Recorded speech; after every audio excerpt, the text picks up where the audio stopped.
അങ്ങോട്ട് നോക്കിയേ.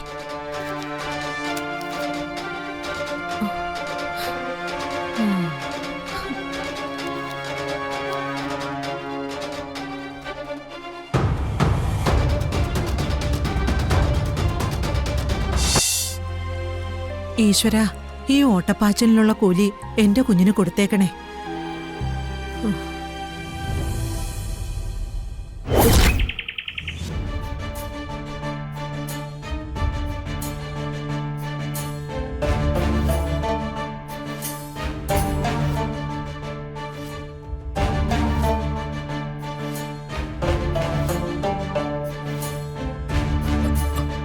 അമ്മേ,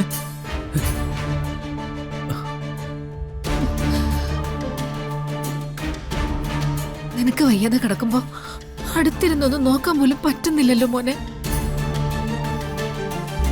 നീ അമ്മയുടെ അവസ്ഥ കണ്ടോ? ആട്ടിപ്പായിച്ച് വിട്ടിരിക്കുക എന്നെ. വീട്ടുകാവലിന് കിടക്കുന്ന ഒരു പട്ടിയുടെ വില പോലും അമ്മയ്ക്ക് ഇവിടെ ആരും തരുന്നില്ല. ഞാൻ എന്ത് ചെയ്യാനമ്മേ? എല്ലാം തീരുമാനിക്കുന്നത് അച്ഛനും അവരും കൂടിയല്ലേ. ആ സാറാന്ന് പറഞ്ഞവള് അച്ഛന്റെ കൂടെ കൂടിയത് മുതലാ അച്ഛന്റെ ഈ മാറ്റങ്ങൾ മുഴുവനും. അപ്പം മുതലാ എന്നെയും നിന്നെയൊക്കെ അച്ഛനൊരു വിലയില്ലാതായി പോയത്. കാര്യമൊക്കെ ശരിയാ, അവളൊരു കോടീശ്വരിയാ. ചന്തത്തിൽ നടക്കാനും അറിയാം, പുറംലോകം കണ്ട പരിചയമുണ്ട്. പക്ഷെ ഒരു ഗതിയില്ലാതെ നിന്റെ അച്ഛൻ നടക്കുമ്പോഴും കൂടെ നിന്നവളല്ലട ഞാൻ. അതൊക്കെ നിന്റെ അച്ഛൻ മറന്നുപോയി. ഈ പോക്ക് പോവാണെങ്കിൽ അച്ഛൻ എന്നെ ജീവിതത്തിൽ നിന്നും എന്നേക്കായിട്ട് ഒഴിവാക്കും. ഏയ്, അങ്ങനെയൊന്നും ഉണ്ടാവില്ലമ്മേ. അച്ഛന്റെ വാക്കുകളിലും പ്രവൃത്തികളിലുള്ള മാറ്റം എനിക്ക് കൃത്യമായിട്ടറിയാം. അത് അമ്മയ്ക്കുണ്ടാക്കുന്ന വേദന ഉണ്ടല്ലോ, അത് ചെറുതൊന്നുമല്ല. ഞാനിപ്പോ ഒളിച്ചായി വീടിനകത്തേക്ക് കയറിയത് കണ്ട മഹാരോഗി എന്ന് പറഞ്ഞ് ആട്ടിയിറക്കും, കാർക്കിച്ച് തുപ്പും. സത്യം പറഞ്ഞ അതിനകത്ത് കെട്ടി തൂങ്ങിയാലോ എന്ന് വരെ അമ്മയ്ക്ക് തോന്നിയതാ. എല്ലാം ശരിയാവും അമ്മേ. അച്ഛൻ ജയിലിൽ കിടക്കുമ്പോഴും നീ കണിമംഗലത്ത് കയറാതെ തെരുവിൽ അലഞ്ഞു നടക്കുമ്പോഴും ഞാൻ എന്നോട് തന്നെ പറഞ്ഞ വാക്കുകളാ ഇത്. എല്ലാം ശരിയാവും. എന്നിട്ട് എന്തായി? ഒന്നും ശരിയായില്ല. എടാ മോനെ, നീയും അച്ഛനും മാത്രമാ അമ്മയുടെ ലോകം. അല്ലാതെ അമ്മ ജീവിതത്തില് വേറെ എന്താണ് കണ്ടിട്ടുള്ളത്? എവിടെങ്കിലും പോയിട്ടുണ്ടോ? കാഴ്ചകൾ എന്തെങ്കിലും കണ്ടിട്ടുണ്ടോ? നിന്റെ അച്ഛൻ ജയിച്ച സന്തോഷം, നീ ജയിച്ച സന്തോഷം അത്ര കരുതുന്നുള്ളൂ മനസ്സില്. അമ്മ പോട്ടേടാ. അല്ലെങ്കിൽ അച്ഛൻ കണ്ടുവന്നാലേ വേറൊന്നുമില്ല, ആ സാറയുടെ മുമ്പിൽ വെച്ച് അച്ഛന്റെ കൈ നടി വാങ്ങിക്കാൻ വയ്യ.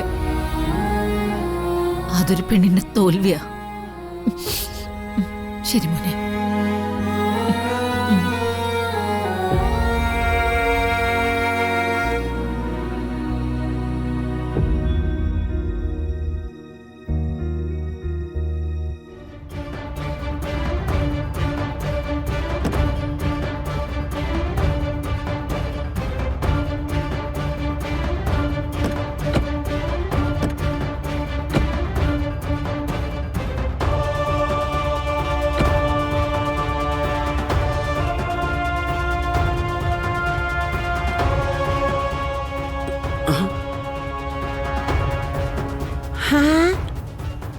എടി മോളെ, അങ്ങോട്ട് നോക്കിയേ.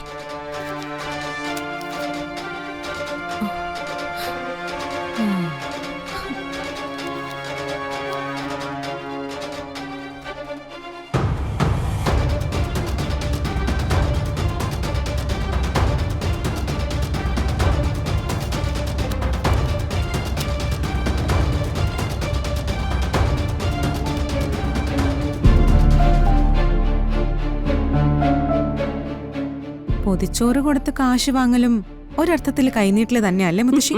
സംശയമുണ്ടോ? ആ പിന്നെ വേറൊന്നുകൂടിയുണ്ട്. ഇതുകൊണ്ടൊക്കെ എന്താവാനാ മോളെ? ഉം.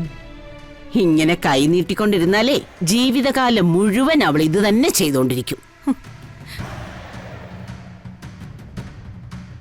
അവളെ കൊല്ലാൻ നമുക്ക് പറ്റിയില്ല. എന്നാലും അവൾ ഇത്രയ്ക്ക് അത് പതിച്ചതിന്റെ കാരണം നമ്മൾ രണ്ടുപേരും തന്നെയാ, അല്ലേ മുത്തശ്ശി? അവളും അവളുടെ ഭർത്താവും വിചാരിച്ചതേ പ്രിയങ്കയെ അവളുടെ മുത്തശ്ശിയെയും വെല്ലുവിളിച്ച് തോൽപ്പിച്ച് കളയാവുന്ന.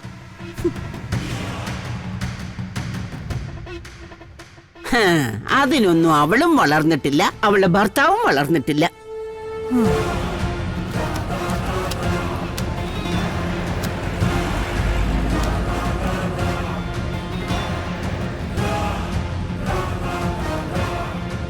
രാധികേ, ഓ അതെ, കഴിഞ്ഞ 4 ദിവസം ഓഫീസിലേക്കുള്ള ഓർഡർ കുറച്ച് കൂടുതലാണല്ലോ.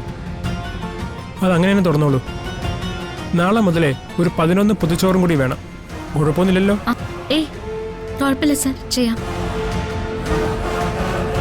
കഴിഞ്ഞ 4 ദിവസത്തെ ടോട്ടൽ ബില്ലും ആ 18 ഊണിൻ്റെ 10 ദിവസത്തെ പണവും ചേർത്ത് ഞാനിപ്പോൾ കൊണ്ടുവന്നിട്ടുണ്ട്. രാധിക നോക്കിയിട്ട് കണക്കെന്നോട് പറഞ്ഞാൽ മതി. ദാ.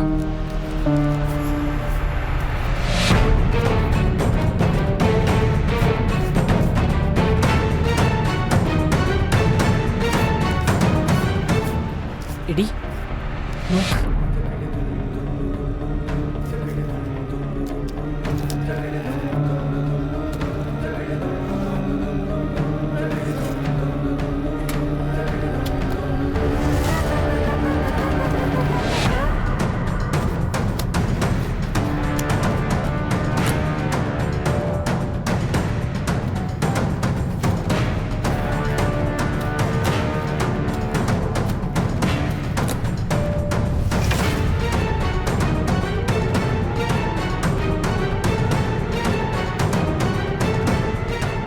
മുത്തശ്ശി, ഈ പൊതിച്ചോറ് വിറ്റിട്ട് ഇവക്ക് ഇത്രയ്ക്ക് കാശൊക്കെ കിട്ടുമോ?